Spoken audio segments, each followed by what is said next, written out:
tal amigos? ¿Cómo están ustedes? Nuevamente estamos acá en el restaurante Doña Inés, gratamente con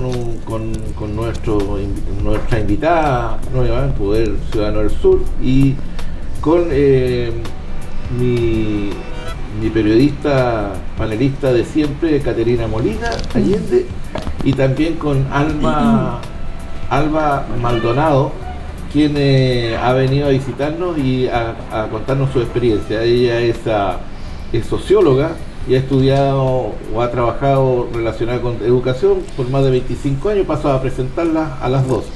Alba, me contabas, ¿cierto?, que has trabajado muchos años en educación, sobre todo en educación municipal. Fuiste coordinadora de CEP, ¿cierto?, de Puerto Montt, hasta marzo del 2014. Y veo que tienes expertise, ¿cierto? Me dices que no dominas, pero sí eres conocedora del tema de educación. Y con este tema de educación quiero partir nuestra conversación, ¿cierto?, pensando un poco en estos dos estallidos importantes que han habido, ¿cierto?, en cuanto al tema educacional, lo que fue el movimiento, ¿cierto?, Pingüino, después el movimiento que hubo... Pingüino La LOCE. Vino la LOCE, varios movimientos, mucho, ¿cierto? Ha estado en boga, ha estado en la opinión pública, el tema de la educación, el lucro, son conceptos, ¿cierto?, que están en boca de la ciudadanía. Entonces, dado este contexto y dado tu expertise, ¿cierto?, yo te pregunto, ¿hay cambio? ¿Qué espera la ciudadanía en cuanto a estos cambios? ¿Van a haber realmente cambios en cuanto a la educación o sigue más de lo mismo? Mira, yo creo que detrás de todos los estallidos, falta el gran estallido que hubo el año 2011, exacto, con las tremendas protestas de los de estudiantes secundarios, con afuera, docentes. Yo misma estuve en esas marchas en Santiago. Sí, te vimos. Todo el mundo de la educación, más todas las familias que tienen algo que decir, estaban en la calle. Claro. Exacto. Entonces, yo, en mi opinión, yo espero estar equivocada, pero pienso que no lo estoy tanto. Los cambios que se anuncian no son los que la gente espera ni los que reclama. Además, ojo, la gente es mucho decir, todos esperamos distintas cosas que confluyen en ciertos intereses comunes. Por ejemplo, cuando el rector de la Católica, el rector Sánchez, él pide cambio en educación, él no está pidiendo lo mismo que está pidiendo el rector de la Universidad de Playa Ancha. O de la Chile. No, él está pidiendo seguir con su tema, que le sigan pasando plata y que nadie se meta con él. Eso es lo que está pidiendo. Pero ¿por qué no, Alba, por qué no homologamos, por ejemplo, la educación, en este caso gratuita que tenemos acá? Porque siempre hemos hablado de que no, nosotros no podemos y todo, y cuando de repente nos dimos cuenta que todo el vecindario, Argentina, Colombia, Brasil, Venezuela, todos tienen educación gratuita. Y resulta que era un derecho y nosotros nos estábamos dando cuenta como que nos estaban haciendo un favor pidiendo algo así. Acuérdate que los cabros estaban pidiendo pase escolar al principio, o sea, claro, que les dejaran el pase para enero y febrero, y después, bueno, algún tipo de subvención, pero jamás educación gratuita. De repente saltaron al tema. Bueno, ¿por qué el Ministerio de Educación no pesca las experiencias que tenemos de nuestros vecinos y dicen, ya, vamos a usar esto? Porque tengo entendido que en Argentina es postular gratis y tú vas al primer año y si no tienes puntaje, fuera. Pero te dan la opción de entrar gratis, ¿verdad? ¿Por qué eso no se hace acá y se hace tanta maquinaria? Mira, yo creo que hay un tema político de fondo. Lo que pasa es que aquí se habla harto de educación, pero nadie dice que el problema educativo es un problema político, es un problema del poder. Eso es lo que está a la base de las grandes protestas educativas en todo el mundo, no solo en Chile. ¿Por qué en Chile eso no se va a poder desarmar? Primero, por el tema de los negocios. Claro. Hay demasiado negocio, demasiada plata, demasiados cruces de intereses. Mucha gente de todos los partidos de la nueva mayoría metida, no los militantes comunes y silvestres, de los dirigentes, los grandes poderes. Son parte de los directorios de las universidades, exministros son parte de los cuerpos gerenciales, han hecho tráfico de influencia, han hecho asesoría, etcétera. Entonces, ha circulado mucha plata. Y desde esa perspectiva yo creo que nosotros nos hemos convertido en un país corrupto. No porque tú pagues una coima para que te den un permiso para construir, no, nos convertimos en un país corrupto porque los decisores de este país, los que debieran discutir qué país queremos y para dónde vamos, se acostumbraron que si no son empresarios, son parte de la empresa, cruzan la calle, los toman, les pagan y venden el alma. Y vienen con el pendrive, con la información que con las opiniones que tenían y a los con que le todos pagaron los por amigos, eso. y Claro. las influencias y los parientes y todo. Entonces, por un lado, el cruce de intereses familiares, económicos y el tráfico de influencias que eso significa, en mi opinión, eso Chile no está en condiciones hoy día de cambiarlo. ¿Por qué? Porque la crisis institucional que tenemos, siendo gravísima, no es todavía lo suficientemente profunda. O sea, ¿tú crees Así que vamos a de tener grave. que llegar más Yo abajo? creo que estos tipos van a seguir poniéndose de acuerdo, entre ellos y tratando Enmascarando, de tirando un poquito de hacérselo maíz ahí para que la gente se y quede. poniendo en el pie a todo lo que signifique un cambio profundo. ¿Por qué? Porque hay mucha plata Mucho por medio. interés. Hay gente en este país que hace 25 años era gente con plata, pero no con los niveles de plata que tienen hoy día, que ya no saben ni lo que tienen, porque ya no la pueden ni disfrutar. O sea, Pero tiene la maldición de la tiene plata. la maldición de la ambición, lo que una vez Claro. la presidenta dijo, la avaricia. La avaricia es una enfermedad. Claro. Y la avaricia es un vicio que te lleva al delito. Entonces, yo creo que nosotros tenemos en la clase que toma decisiones y que por desgracia está en todos los ámbitos políticos, hay una suerte de vicio por el tener, por el figurar, por el que te inviten al cóctel, por ir de nuevo en ese avión en el que a lo mejor tu familia no viajó, etcétera. Yo hace Los muchos viajes años presidenciales atrás, que viajan los años empresarios atrás, no pagan nada. Tú sabes hace que 10 años atrás tuve una conversación con un alcalde al que yo quise mucho, todavía lo quiero, menos. menos. Pero y lo quiero menos a propósito de esta conversación que tuvimos. Yo trabajé con él, le tuve mucho respeto y le tengo respeto a lo que fue su historia. Hoy día le tengo menos respeto, pero quiero, en la conversación que tuve con él, graficar un poco una cosa. Él me dijo, está pasando una cosa muy interesante, Albita. Y yo entonces lo quedé mirando, pasan siempre cosas interesantes. Entonces me dice, se está abriendo la posibilidad para que los hijos de los negritos de Harvard vayan al Parlamento. Y así como están, me dijo, los Letelier, están los Allende, todo el mundo socialista, ¿no? También van a estar y me dice su apellido Maldonado. y el de su hijo. Ay, Y me dice, y el día de mañana, no, porque yo no soy de una familia de bueno, políticos. yo pensé que era porque yo soy de una venía la familia de otra- militantes, pues nosotros no hemos vivido la política. Ya. Entonces me dice, yo soy alcalde, pero mi hijo va a ser diputado y a lo mejor mi nieto es senador y capaz que es presidente de la república, porque ahora eso se puede hacer. Yo lo quedé mirando y quedé para adentro en todo el día. Y le dije, ¿en qué minuto usted que criticaba tanto? Cambio de switch. Usted que criticaba tanto estos tipos que se creen con derecho a todo porque son hijos de alguien, descubrió que sus hijos tenían más derecho que los hijos de los demás. ¿En qué minuto pasó eso? Albita, me dice, no siga tan grave. Entonces yo pensé, este hombre ha tratado de ser un buen alcalde, ha tratado de apoyar a su gente en la comuna, pero él ya se corrompió. Entonces él quiere trascender, pero él no quiere trascender en su obra, él quiere formar una dinastía. Pero Alba, ¿no será que estas autoridades, lo que les pasa en todo ámbito, a los médicos, a los abogados, que la misma gente los empieza a endosar? Sí, pues. Y que los tuerce, ¿ah? Sí. Porque le dice, jefe, ¿quiere un cafecito negro, por ejemplo? Sí. Y tú dices, oye, pero si acá no tenemos, no importa, yo no me consigo sí, esto. sí, Entonces sí. empieza a abrir esta puerta de endiosarlo, Sí. y después este jefe, Pero ellos esta se dejan autoridad. levantados. Ah, por supuesto, si un Entonces, alcalde que nosotros- nació en la calle a los 4 años, hazle un test, po. ¿Ah? Y tiene una grandeza así, poco menos que ya está pensando que va a ser dueño del universo.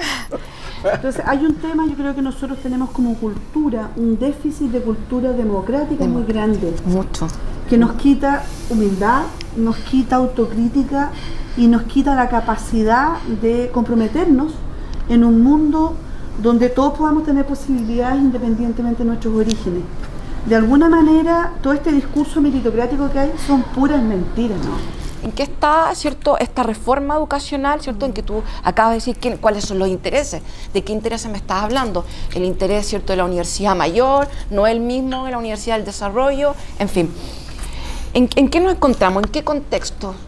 ¿Cómo se ha ido callando este movimiento, cierto? Y ahora están en lo que está. Físicamente y humanamente ningún movimiento y ninguna persona tiene energía para estar permanentemente arriba del conflicto. Exacto. O Se sea, desgasta. se conflictúa, O lo se desgastaron. expresa, y luego No, es que uno ya no sale, pues, si también lo que pasa es que yo pierden, creo que como dice igual Alba. están a la espera de algunas cosas. Por ejemplo, yo creo que de todas maneras los universitarios, los estudiantes y sus docentes están esperando qué pasa con la ley de gratuidad. Cuando descubran lo que va a pasar, que va a ser muy poco, porque va a haber gratuidad, pero para muy poca gente. Entonces, y luego con el tema este de que hay un bajón económico, entonces luego espérate 10, 15 años que haya para el resto. Entonces se va a asegurar gratuidad sin asegurar aporte basal a las universidades del Estado. Por lo tanto, las universidades del Estado van a seguir luchando por su sobrevivencia. Se va a asegurar gratuidad para aproximadamente 200.000 estudiantes, que viene a ser como un quinto de lo que hay en la universidad. Y el resto va a seguir endeudándose, viendo cómo lo hace para sobrevivir, etcétera. Entonces, ahí va a haber un tema. Yo creo que la gente está esperando, los actores están esperando. Alba, pero, a ver, contradíceme un poco. No, esto de que todos tienen que llegar a la universidad, esa obsesión, cuando los países más desarrollados, los pseudo desarrollados, estos enfermitos de allá de Europa, algunos, privilegian hoy día las carreras técnicas. Es más, el ingeniero que trabaja en Alemania paga mucho más impuestos que un técnico, justamente porque la idea es que haya más técnicos que ingenieros, porque mucho ingeniero y poco técnico. Entonces acá no será mejor que esas familias que se esfuerzan, en fin, para que los hijos vayan a la universidad y después andan pateando de ver. Aquí ningún cabro quiere, por ejemplo, manejar una máquina como esa que estamos viendo ahí. Esa persona que está ahí gana por lo menos 700 lucas. Mira lo que está haciendo. Está trabajando tranquilo, solo, escuchando música, haciendo su pega, una pega técnica. Se baja su máquina, se sube a su camioneta y se va. Bueno, versus el estudiante que estuvo 5 años, 6 años y está en Santiago, en una pensión, pateando piedra todos los días, dejando suelas, entregando 1000 currículums, porque estudió computación, porque estudió, no sé, carreras insulsas, claro, que hoy día están demasiado. Entonces te recibe ese empresario gordo, y ve este cabrón y dice, me lo voy a faenar en 5 años, lo voy a estrujar y le voy a pagar el mínimo, porque como hay 1000 de ellos aquí, lo voy a enfermar, y ese cabrón viene para acá enfermo, viene a ver a los papás estresado porque lo apretan el sistema tanto y no tiene cómo desarrollarse. Entonces, cómo hacer un poco el cambio de estudiar un poco cosas que se desarrollen mucho mejor en su ámbito de acá. O sea, no los teníamos formateados, que tiene que ser universidad.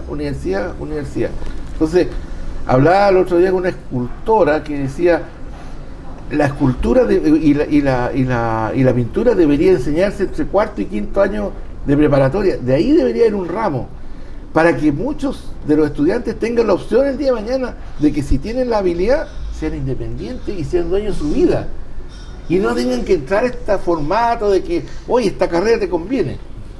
Hay muchos conceptos también que son del sistema que hoy en día impera neoliberal, que son conceptos como emprendimiento, conceptos como competencias, habilidades, que hoy en día en todas las universidades, ¿cierto?, en todos los institutos son las que están imperando. Entonces, es que yo tengo las competencias, yo tengo las habilidades, que el emprendimiento, que esto, ¿qué pasa con estos conceptos, ¿cierto?, que se han ido incorporando a esta sociedad del libre mercado y que no condicen con el país que somos? Porque seamos realistas, somos un país subdesarrollado. Sí. Lo que pasa es que ahí volvemos al tema que está este desfase entre lo político y lo educativo, aun cuando es un desfase que está en la construcción de la política educativa, pero no está en la vida real. Entonces tenemos que, ¿por qué los chiquillos no estudian carreras técnicas? ¿Por qué no hay buenos centros de formación técnica? Para que existan buenos centros de formación de técnicos intermedios, técnicos superiores o técnicos básicos, debiera el modelo de desarrollo educacional estar al servicio y conversar con el modelo de desarrollo productivo de este país. Claro. Y resulta que este país no tiene modelo de desarrollo productivo, no lo tiene. Lo que tiene es un modelo rentista, donde el que tiene más trata de fagocitarse a todo el chico que trata de salir adelante, y donde la educación entonces está en función de supuestas áreas de servicio. Pero es que ahí no hay inteligencia. No hay inteligencia, porque la avaricia no es inteligente. Perfecto. ¿Sabes por qué te iba a refutar eso? Porque hasta hace poco, acá en las universidades de Puerto Montt, no hay ninguna carrera relacionada con el salmón. Por ejemplo, ni la piscicultura, ni los centros, ni ninguna cosa tecnológica que estaba tirando el carro para este desarrollo de esta en innovación, región. por ejemplo. Pero vamos a ir a un corte y Sí. vamos al segundo bloque, amigos. Esperen, Está no se interesante. vayan, que volvemos con más.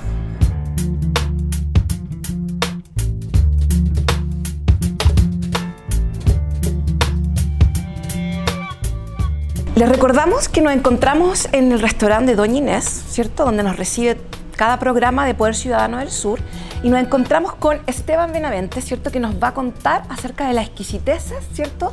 Del restaurante Doña Inés que nos tiene preparado para esta semana. Cuéntanos, ¿de qué se trata? Bueno, los cordialmente invitados a venir al restaurante Doña Inés, en especial a la cena de los días viernes y sábados, que es en sistema buffet, amplio buffet de postre, 3 alternativas de fondo, 3 bebestibles, más ensaladas frescas y antipastos.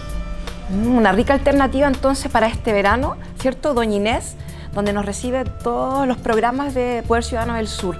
Muchas gracias. Lo esperamos entonces en el restaurante Doña Inés. Muy buena comida, muy buena atención y una vista privilegiada. Hermosa. Muchas gracias, Esteban. De nada. Seguimos con el programa entonces.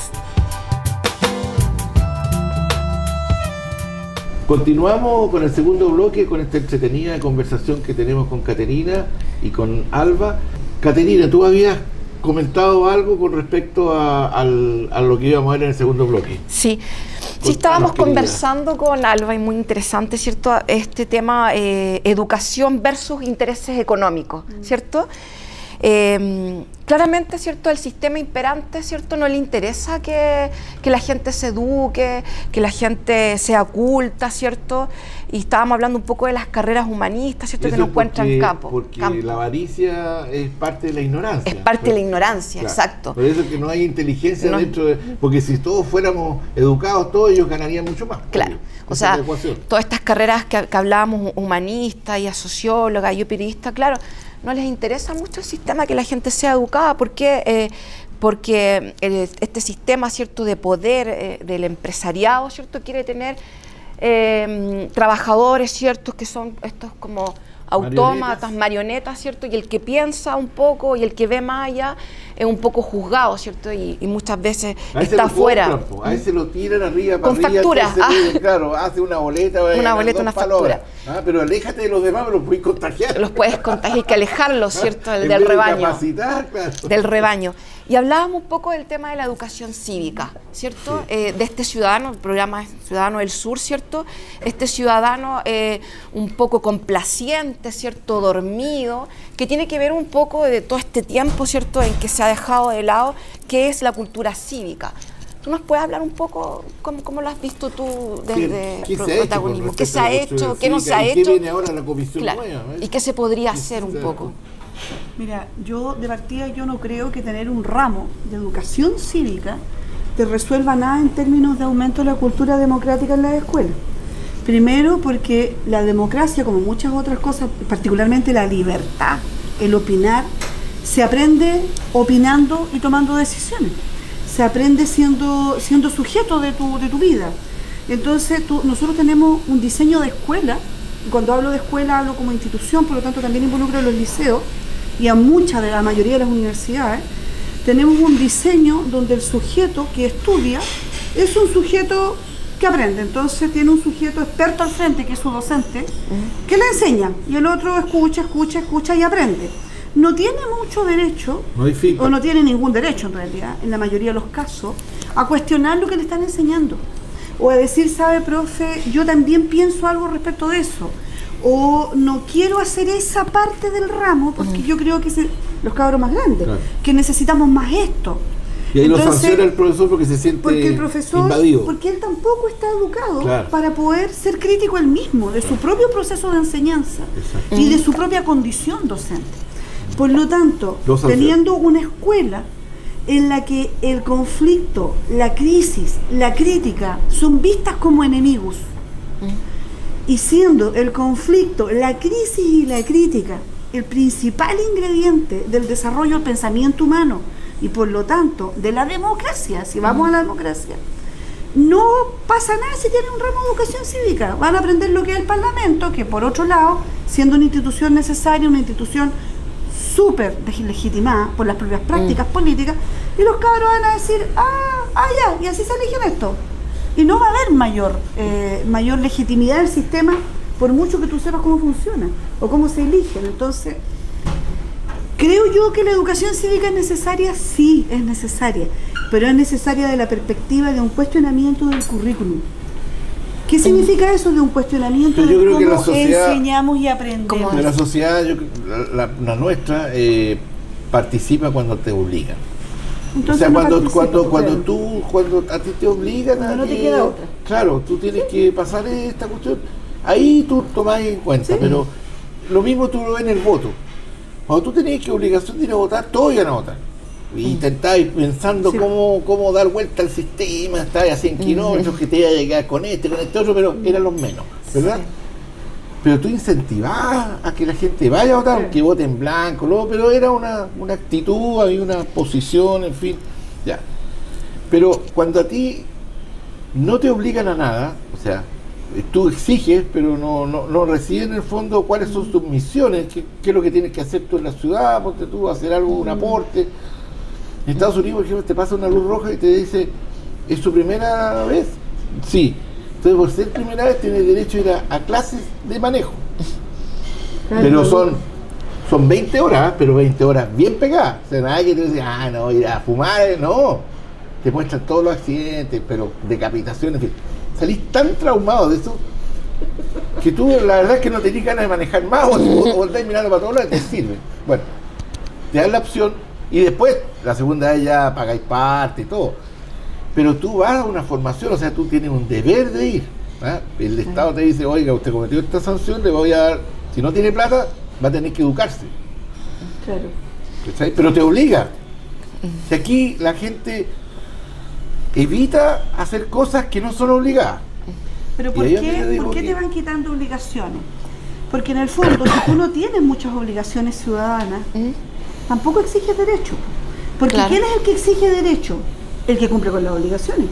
No necesariamente, por ejemplo, el estudiante exige derecho. El estudiante dice, yo exijo mejor educación de calidad, gratuita, quiero pasaje liberado y todo. Perfecto. Pero queda él, a la ciudadanía, queda él, al Estado, a todos nosotros, ¿cómo devuelve él? No lo devuelve. Mira, yo, a diferencia de muchas personas que piensan que los cabros piden y que muchas de las personas que piden derecho no dan nada, yo creo que la inmensa mayoría de los cabros sanos, las personas sanas en general, puestas en situaciones de confianza, donde se espera de ellos lo mejor, dan lo mejor. Pero no fueron a votar. Dan lo mejor. No por fueron ejemplo, a votar porque ellos que dijeron que querían cambios, que están de acuerdo con los cambios, en fin, y que incluso había un candidato como Marcel Clos, que era uno de los potenciales que si iba toda la gran masa a votar, salía. Así pero los cabros, pero no será un castigo un poco al sistema. Los cabros van a tomar cerveza el día sábado y como son así no van a ir a votar. Y justamente se dio la lógica que del 52% del universo que no fue a votar, el 80 y tanto por ciento es de la juventud en los tramos entre 18 y 30 años. Entonces, ¿dónde está su compromiso con esta pseudo democracia o este futuro que viene? O sea, lo que pasa es que ahí hay una contradicción muy grande. Y que creo que es culpa de ellos, pero ni tanto. O sea, es culpa de todos nosotros también. Que este desprestigio permanente y creciente de la institucionalidad política te hace pensar, si tienes 25 años, o 30 años, o 18 años, y dices, ¿para qué voy a ir a votar si esto van a seguir haciendo lo que quieren? Bueno, pero es un conformismo. No, yo lo que quiero decir es que como pensamiento político, claramente te quita poder como ciudadanía, obviamente, y le quita poder al cambio. Pero ha habido un sistema que se ha ido desprestigiando paulatinamente, cada vez más. Claro. Y que hace que el otro no tienda a moverse, porque su experiencia es, ¿para qué me voy a mover si después hacen lo que quieren? Entonces, eso es muy complejo. Es complejo. Muy complejo. Alba, un poco haciendo un resumen, creo que existe, hablando esto de los derechos y deberes de los jóvenes, yo creo que existe en los jóvenes un castigo. Hay un castigo de parte de esta generación, ¿cierto?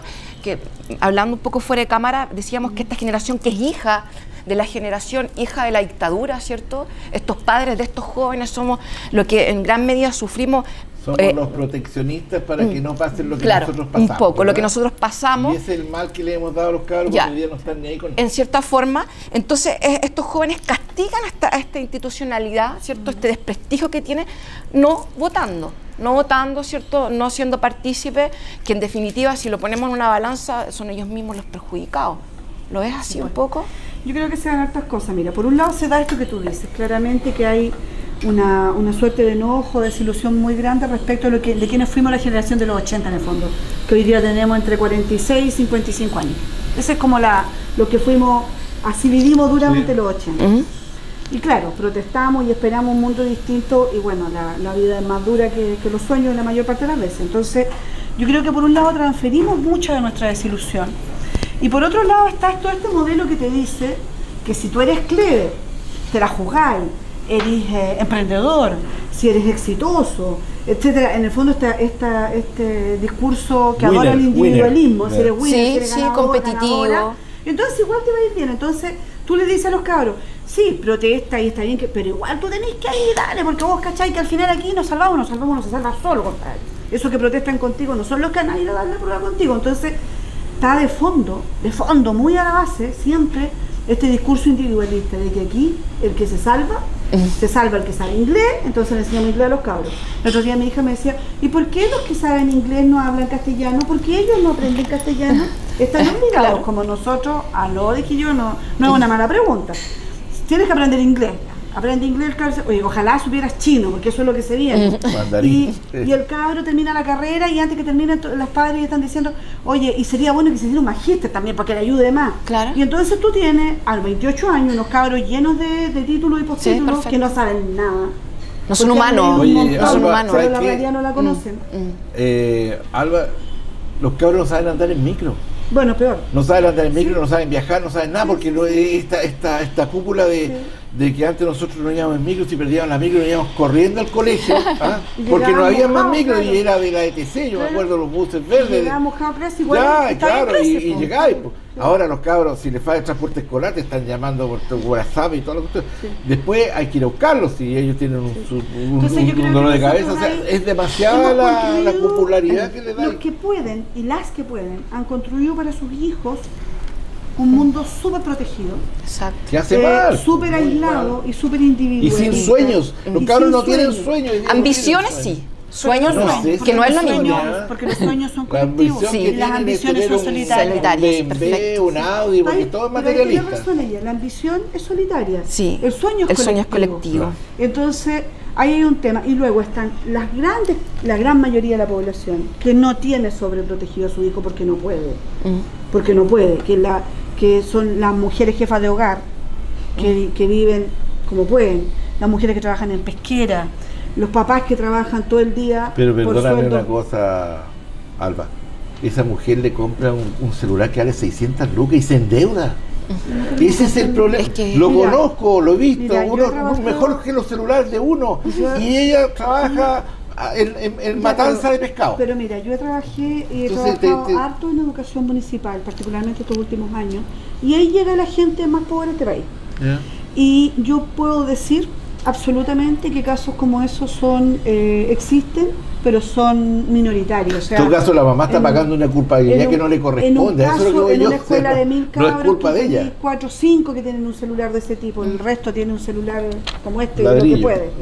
Un ladrillo. Y lo que tú en cambio encuentras ahí son mujeres que tienen sus hijos largas horas solos en las tardes, cuando llegan, que nadie los acompaña a hacer las tareas, que llegan reventadas, que viven en barrios que son inseguros o las han hecho creer que son inseguros porque hemos aprendido a desconfiar de nuestras redes comunitarias, de mujeres que trabajan los sábados y por lo tanto están los puros domingos, de hombres que si son buenos proveedores, que es lo que hoy día nosotros entendemos por buen padre, trabaja como esclavo y está el puro domingo en la casa.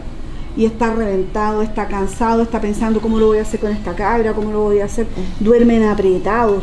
Entonces, esos cabros no están súper protegidos. Esos cabros, que son, yo creo que más del 40% de la población de este país, sigue yendo en condiciones muy duras a las escuelas. Bueno, si ese 40% tiene la realidad, vuelvo a insistir, ¿por qué no van a votar? Entonces, para cambiar ese país del papá, de la mamá... Porque ahí vuelvo, porque estás todo el día también en una institucionalidad, por ejemplo la escuela, que te tiene hasta las 4, 3:30, 4 de la tarde, donde tú no eres protagonista, donde tú te sientas y si te mueves mucho, te hacen un diagnóstico con un diferencial porque a lo mejor tenés una necesidad educativa especial. Si alegas mucho, te transformas en un niño problema. Si la mamá viene a alegar que claro, como trabaja todo el día, si es jefa de hogar, va una vez al año a la escuela, en octubre se entrega el cabro a repetir de jala. Claro. Y claro, nadie dice, oye, esta mamá viene ahora y viene enojada. Oye, no puede venir antes. Las reuniones de apoderados, muchas de esas escuelas son a las 5 de la tarde. Bueno, va a la mitad de la mamá, el resto no puede ir porque no está. O porque no hay mamá y hay abuela. O porque la mamá es como que no estuviera, porque está todo el día trabajando para parar la olla. Entonces, en esas condiciones, ¿de qué participación democrática me hablan? Entonces, un tema elemental para que la gente pueda participar democráticamente y para que la educación cívica sirva de algo. Eso es lo que te iba a decir. Vale, es que las familias nuestras tengan horarios menos duros, que vivan un poco mejor. Claro. Dignamente, humanitariamente. Un poquito de humanidad para la crianza. Porque en realidad las condiciones en las que se crían son muy duras. De nuestros ministros de salud, de que haya una orientación con respecto a eso, pero yo veo una presidenta, por ejemplo, como dicen todos, muy aislada, muy sola, muy temerosa de hacer cambios. Cuando hablábamos fuera de cámara, que tendría todas las oportunidades, con todas las ventajas que tiene hoy día, con un Congreso mayoritariamente de izquierda, que nadie le podría decir que no. Y sin embargo titubea, o sea, pega... Es que hay una diferencia contigo, es que sí le dicen que no. Es que ese congreso pero sí está financiado. Sale a la calle, al balcón, y le aprende a la Cristina Fernández a decir, señores, con tertulio ciudadano, ¿saben qué? La lacra que tengo aquí no me quiere apoyar, y ustedes votaron por ello. Y ahora tienen que apoyarme, porque el gobierno, o sea, el mensaje del gobierno era... Teníamos un parlamento mayoritario y podíamos hacer todos los cambios. Y lo que está pasando ahora es que estos señores no quieren el cambio. A ver qué va a pasar. Ahí yo creo que... Claro, yo creo que va más allá de eso. Muy grande, sí. No, yo creo que mea culpa ante todo. Diría, no me quieren hacer caso. Yo creo que esos cambios son fundamentales. Por eso son cambios, y creo que van a arrastrar mucho tiempo. La gente la apoyaría y la entendería. Por supuesto, son cambios. La Evita, cuando salía al balcón y decía, mis despojados, esta gente que no quiere hacer los cambios, y cómo reaccionar al pueblo, sentía la empatía, ¿cachai?